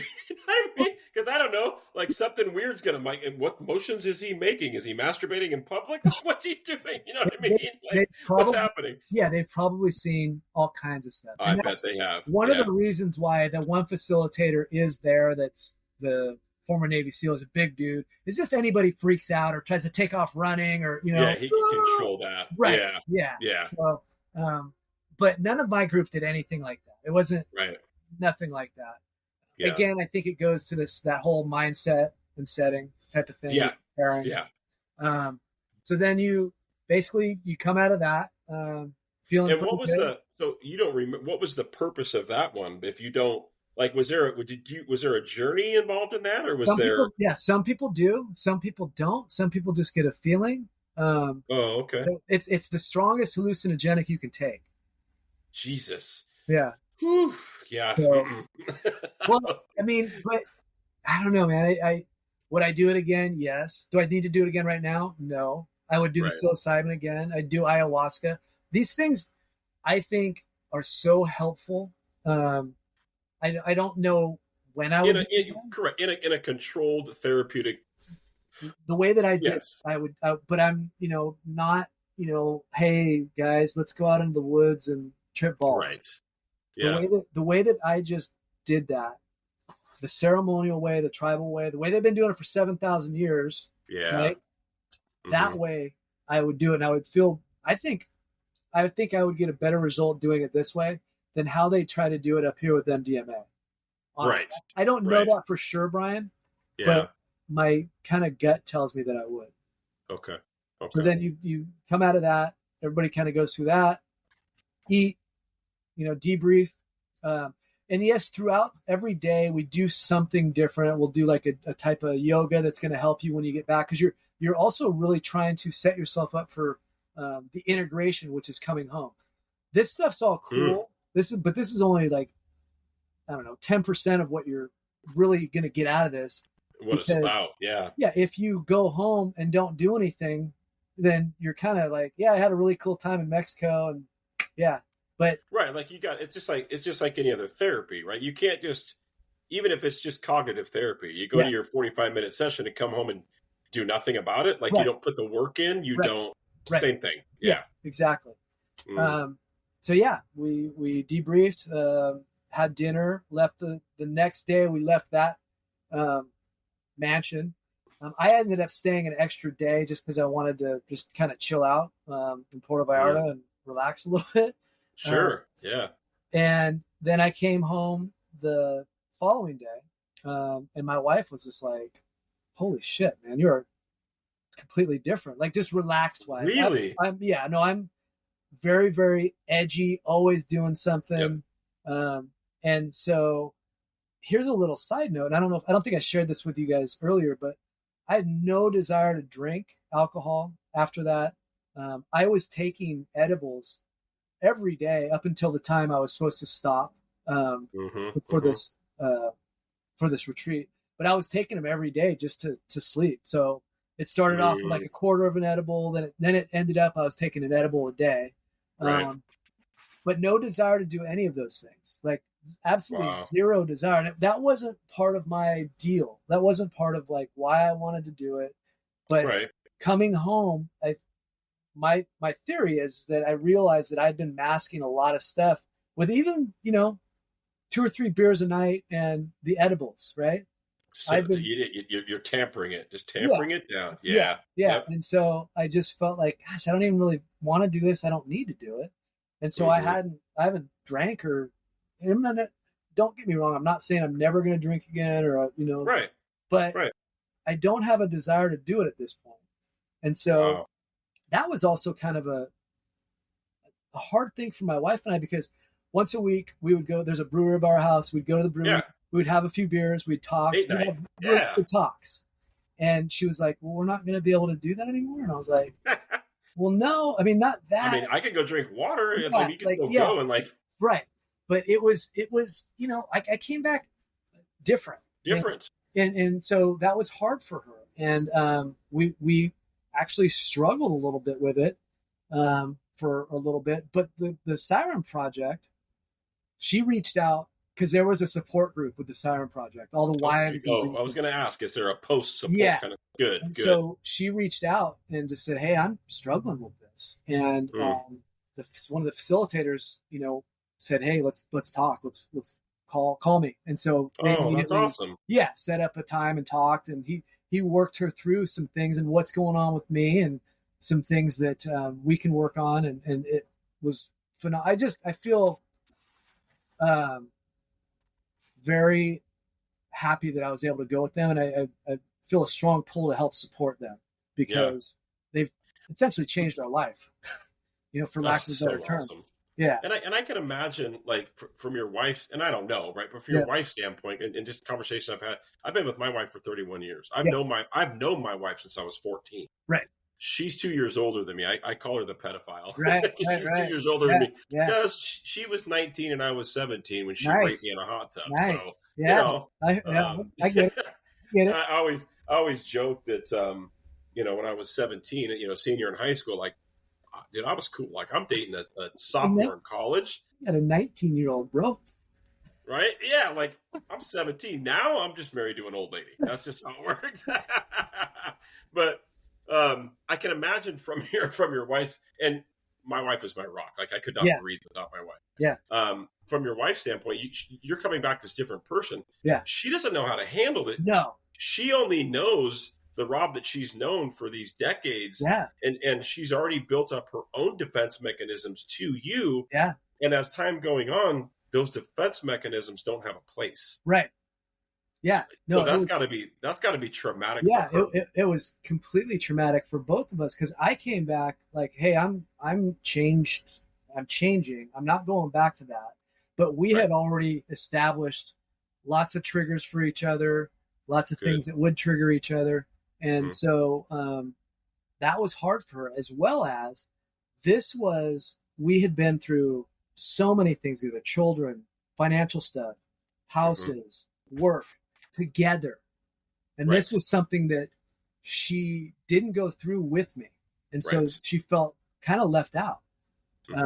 And so that was difficult too. And like all these things I didn't even think about, like no, selfishly, I'd just been thinking about myself and I'm, I want to get better. So I mean, kind of selfishly, because there's you're doing it for your family because you don't want to be that guy to your family. Right. But yeah, I mean, there are certain journeys that we have to do by ourselves, right? We have to, man, it's crazy. So that's what I love about these conversations because it brings up thoughts. Yeah. This is how it's therapy, right? Yeah. I think about the cataclysmic event in my life where I wake up on that day on August 6th and I don't have a family. Right. Right. But I needed to go through some months by myself. Yeah. Yeah. Before I metaphorically pulled my head out of my own ass and started doing things. So I think that's the other interesting thing that you when you were explaining kind of your journey through the psilocybin and the having the conversations. I've never done anything like that, but for me, it was last probably December. I went through some medical stuff. Like I'm a fit, healthy dude. So basically, in a nutshell, I was unintentionally medically massively overdosed on testosterone replacement. Okay. I didn't need it. I had a very high testosterone anyway, and it caused all kinds of crap, right? Okay. On top of work and stress and trauma and everything else. So during that time is when I started my meditation journey, yoga journey. Mm-hmm. And I'll never forget it. One of the days I'm laying here on the couch. I was off work for like a month. I was so fucked up. My body, everything about me was screwed up from this. But the power of the brain, I remember I put my headphones in and I listened to and I still do to this day, 432 hertz music. Yep. It does something to your brain waves. There's also theta waves, beta waves. Yeah. Yep. And I'm in this meditative state and I feel like I'm taking a nap, but I'm not. Yeah. And I'm in such a deep meditative state. And this was, like I said, December of 2023. My father had passed July 31st, 2023. Okay. And I remember in this meditative state, I remember I come out of it, and I kind of just waking up, and I sit up and I look at my wife and I went, I just talked to my dad. Right. He's like, the fuck did you just say? Yeah. Yeah. No, like I just talked to my dad. Yeah. And it wasn't a conversation. It was so vivid. I remember feeling, I'm an adult, but I'm feeling like a small child. Mm-hmm. And in the distance, when I say distance, like 100 feet or so, I can see my dad stand, and it was all in black and white. Weird. Yeah. I can see my dad standing in front of what looks like, back in the day when they built garages that weren't attached to houses, they were separate buildings, and they, had, instead of a roll-up door, it was just almost like a barn door that swung out. Yeah. And my dad's standing in front of it, and the barn door's open, and he's got a shovel, and he's in there, and he's like digging the shovel inside the doors and throwing stuff out of the garage. I can't see anything. Right. And I'm walking towards him, and me being the son, I grab a shovel and I'm like, okay, I'm helping. Like, I don't know what the fuck we're doing. Right. And I have no idea what I'm shoveling. And as I'm shoveling along with my dad, nothing's being said. Mm-hmm. And I look up out of my shoveling. I go, Pop, what are we doing? Mm-hmm. And he's kind of looked at me. He goes, just keep shoveling. Oh, yes, sir. Like, I keep. Yeah. And I go, Dad, like, what are we shoveling? And he puts the shovel down and leans on it. He goes, son, it's time to get this shit out of here. And then I woke up. Interesting. And I was like, ooh, I think somebody's telling me something. Yeah. Yeah. It's time. Whatever's going on in my brain, all the crap. It's time to get this shit out. Like, it's time to. It's the power of the brain. Once you can get the amygdala and I can't remember the center part, hippocampus, whatever. I'm not a scientist. Yeah. Right, to start connecting and dumping, and even through plant-based medicine, to dump that, you're cleansing all that trauma. Exactly. Like, what an experience. I'm not sitting here saying everybody needs to do it like I did it. If you can plug in like you did, that's awesome. You know what I mean? Like, if you can get into that dimension like you did, you can. That's awesome. I could not. I couldn't do it as much as I was trying, all these different ways I was trying. I couldn't get there. And I needed to get there, because now I'm like, oh shit, I see things through such a different lens.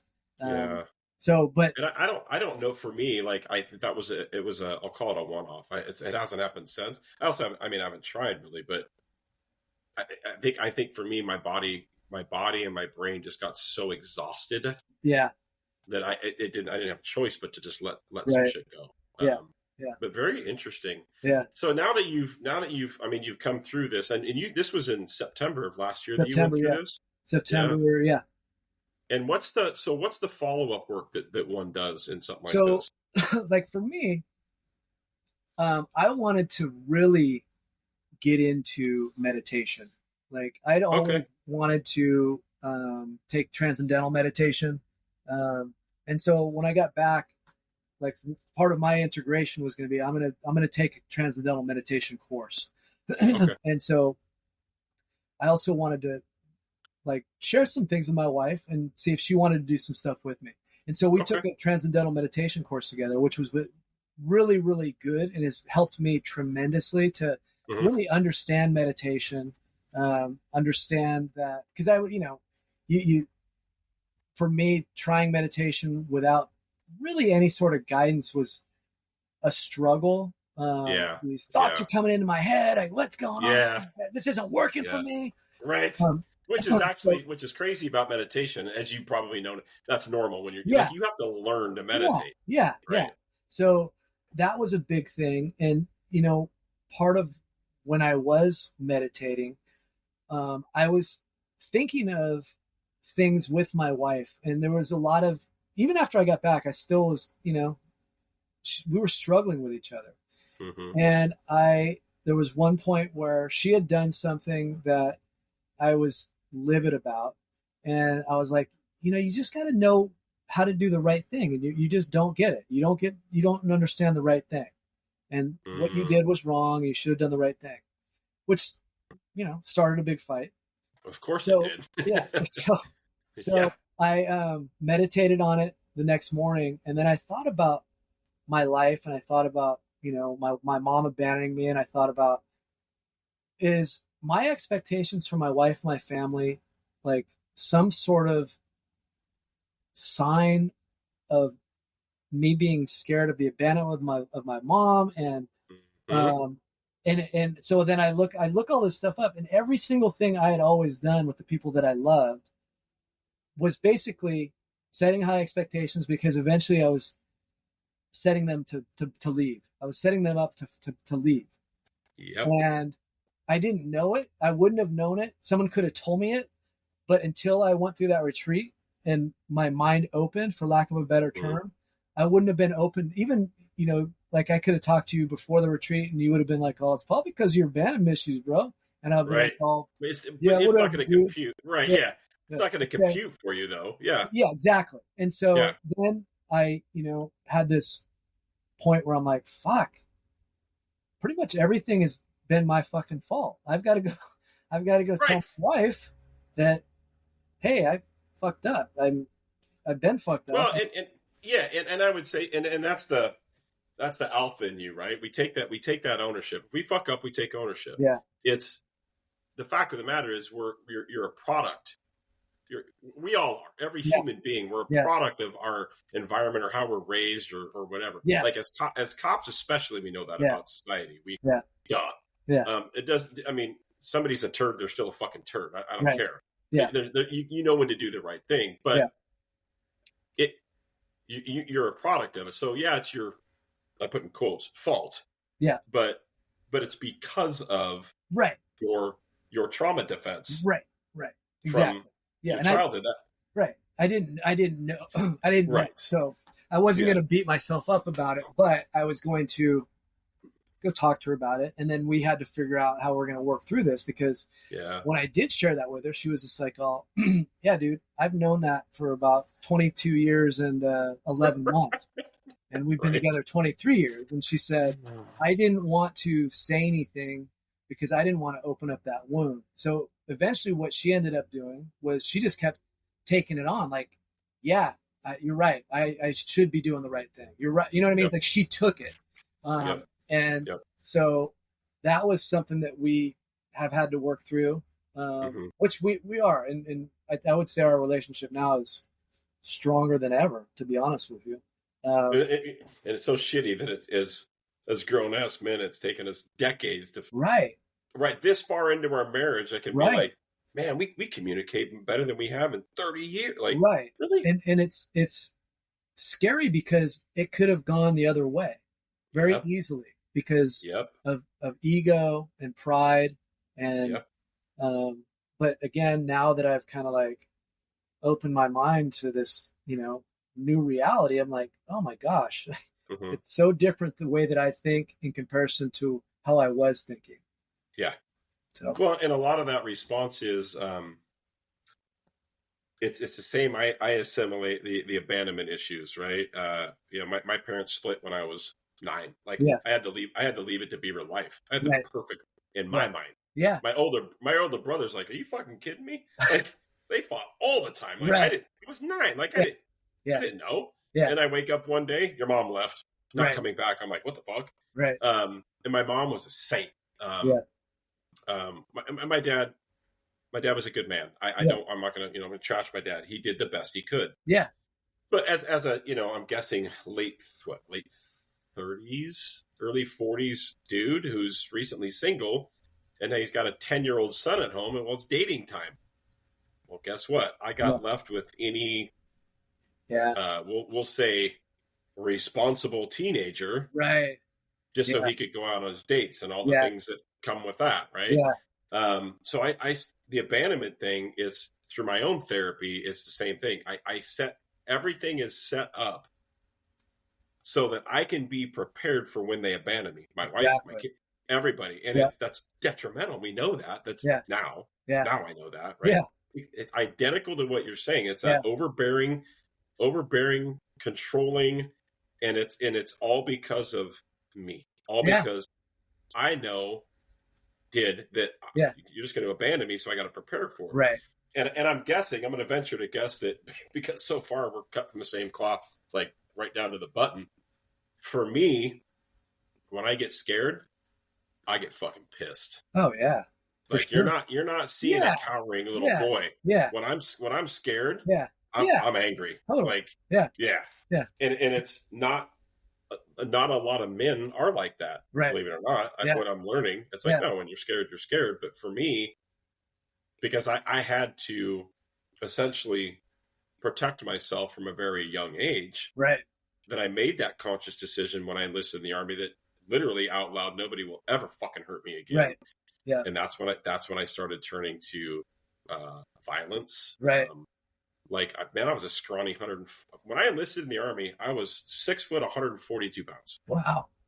Skinny. Right. And lean. When I got through all my, and I won't go into what I did in the, I was a medic in the military. We'll leave it at that. Yeah. When I got through all my schooling, I was a year and a half into it. I remember I came home. These are back in the days where you land at the airport, everybody could meet you at the gate. Yeah. And my mom walked right past me. Oh. I had no fucking, I haven't seen her. I was 100. Yeah. I was 195 pounds. Wow. Yeah. 195 pounds. And I go, hey, Ma. And she looks up at me like, holy shit. Like, sweet. Right. But because of the, and I carried that for my whole life. And then now I'm into the fitness. I'm going to be strong and fast and fight, violence. And it was, everything revolved around the warrior mentality as opposed to, because one of our he's retired now, he's retired lieutenant who is a retired Delta operator. Okay. He put it very, very clearly, and it was pretty awesome. He's like, we're not warriors, guys. We're guardians. And that stuck with me for my whole career. Mm-hmm. It's like, God, man, he ain't kidding. Like, there's a time to be a warrior, but we're guardians. Yeah, for the most part. That's our job. Yeah. And that's, unfortunately, for guys like us, we become these warriors even with our families. As opposed to guardians. We think we're being guardians. Yeah. So, man. Well, Rob, look, man, it's been an awesome talking to you. I can't wait. I want to put it out there. The SIRENProject.org. Yes. I'm going to say it again. The SIRENProject.org. Yep. Go to the website. Mitch will put a link in this podcast once he's back. Like I said, Mitch hasn't even been here for like an hour or so. So when we exit out of here, we're just going to have to exit out of here. Okay. I don't have a way to stop the recording. So no problem. I would love it if you guys are open to it. Like I think we kind of teased it before. Like we would love to hear kind of your wife's journey through this too. Absolutely. Together, if she's willing. Yeah. You have our email. And with that, man, Rob, thanks for joining us. For all of you listening, please do the like, subscribe, follow. We don't get paid. Rob's not getting paid. No guest is getting paid. It just helps us get this message out of breaking the silence with PTSD and trauma and first responders. And I genuinely pray to God that Rob's story touched somebody and makes them feel like they're not alone. Because, man, nobody's alone in this journey. Nobody's alone in this journey. There's a whole community of us out there. So, Rob, thanks for coming on, dude. Let's jump off of here.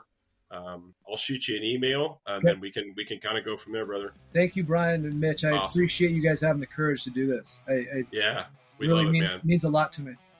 Good. Well, let's continue this. We'll continue this newfound relationship. Absolutely. For sure. All right, Thank man. You, we'll sir. see you on the next one. Bye.